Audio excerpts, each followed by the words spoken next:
Hey, what's up, guys? I'm Brian Altano. I'm here with Brandon Hunt. Yo. And today we're talking about the final episode of Sons of Anarchy. The series finale aired last night. We both watched it. Yep. I wanted to do this video with you because you look like a Sons of Anarchy character. I feel like a Sons of You got the Anarchy sleeve character. tattoos and the beard and everything like that. So, Brandon, what did you think? I thought, spoiler alert, obviously, but I thought the ending was such a perfect closer for the whole series, especially since it's kind of like riding off into the sunset. Yeah. And he does the arms free. Jax. And Jax, and he just lets everything go. It's like a complete washover of all of the business that he had been doing the entire season. So in the last few years, we've seen Breaking Bad end, we've seen Dexter end, we've seen Californication, and some of my favorite shows have come to an end. And Sons of Anarchy at one point was one of my favorite shows on television. Right. I feel like there was moments here and there where it kind of lost its way, particularly in this season and last season. Totally. The quality was sort of all over the place. The writing was a little strange at times. Right. There seemed like to be a lot of loose threads, and just each episode, you never really knew how long you'd be sitting down for when to watch it. Some episodes are 90 minutes, some are 4 hours. But I really feel like the finale did a good job of tying up everything. Totally. And it's what we really look for when a show ends is we don't want a ton of ambiguity. We want sort of everything to be kind of packaged up neatly with maybe some room for some other stuff to go on down the line. Right. And one of the things that really struck me in this episode was Jax basically finishes everything that he needs to do, right? He literally goes around murdering He murders anybody who stood everybody in his way. Pretty yeah. much it's like a who's who of whoever messed with the Sons gets killed on the show. Right. Gemma has obviously been put in a body bag. Right. Rightfully so, because she did some horrible things. And unrightfully so. Unser, yeah. Is unrightfully a word? I don't know. Yeah, he stepped in the way. That was kind of odd. It was a little odd. It was a little noble as well, but I do feel like sometimes with the show, things can get a little lost. Whereas I felt with Unser's death, he was just kind of like, let's just throw it away. Like Unser totally helped him out, like for 5 or 6 seasons, and then it's just like, you know what? I have to kill my mom. I'm sorry, but you're going under the bus too. Yeah, he pretty much said too, like, this is all I have, so forget it. So one of the things that I feel like they did sort of leave open is Jax's son. Right. There's a shot where he's in the back of the car and he's sort of playing with that ring, the Sons of yeah. Anarchy ring. And Jax made it sort of a good point in the episode of taking all of his past and destroying it or burying it or burning it and basically putting everything away and leaving his kids to go live somewhere else in the country away from all of this. But that shot made me think that we're going to see Grandsons of Anarchy someday. Right. I wouldn't be surprised to see the show brought back in a few years. I think Sutter did say, Kurt Sutter, that I think he was planning a prequel series, right? Yep. Like a short mini-series. Yep. So we get to see Teller's dad and everybody, Clay and their younger versions, when all the storm goes down. That first part of the heavy business, right? Exactly. So we might be able to see after that, maybe years down the line, episodes 7, 8, 9. Yeah, and I thought it was interesting the way the Sons of Anarchy gang did not shut down. SAMCRO is not done. Not done, they're becoming more racially tolerant, which is a nice first step.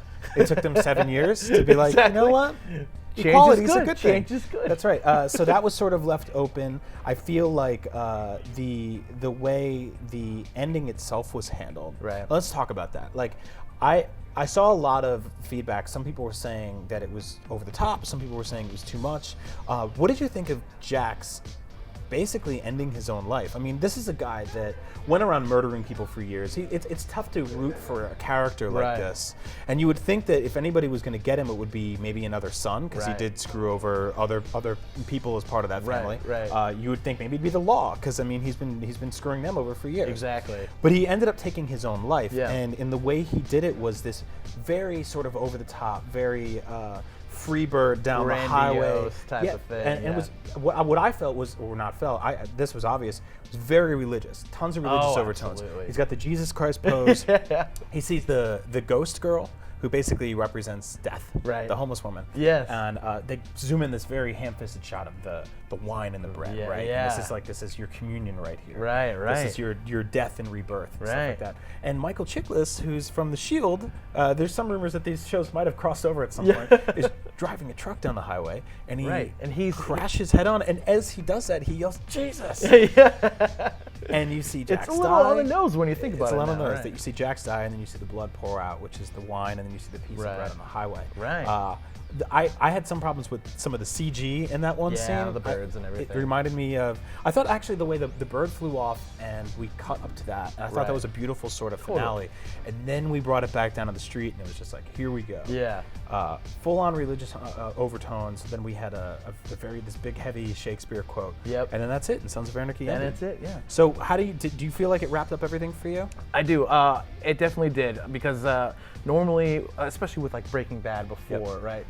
They start this kind of big whirlwind of chaos, and then at the end, they're just kind of left with having to accept the consequences. Yeah. And that is the case here in the show, but Jax did at least get to take control and solve everything himself, put all the consequences on him, and then have that be, his grand finale go out the way he wanted to do, which I thought was pretty great, because with these characters now, where they're in that gray zone, we don't normally get that. It's true.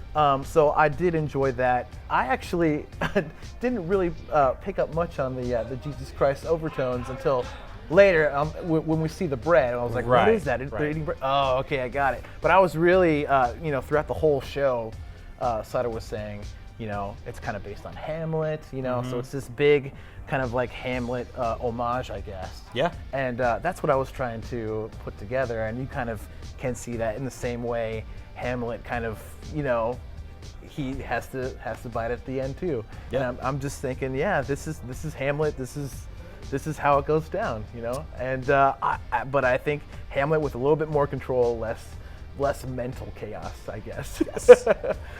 So I did enjoy it a lot. Cool. I did too, actually. Well, ladies and gentlemen, there are no right answers or good endings for a show full of bad people or morally ambiguous people. It's tough to sort of wrap everything up after 7 years of Sons of Anarchy, but I feel like they did a great job. Let us know what you think. If you watched the show, if you didn't, why are you watching this video? Yeah, where are you? We'll Where spoil have the you ending been? for you. Sound off in the comments below. Tell us what you thought of the Sons of Anarchy series finale. And for all things Sons of Anarchy, from here on and forever, keep it locked right here to IGN.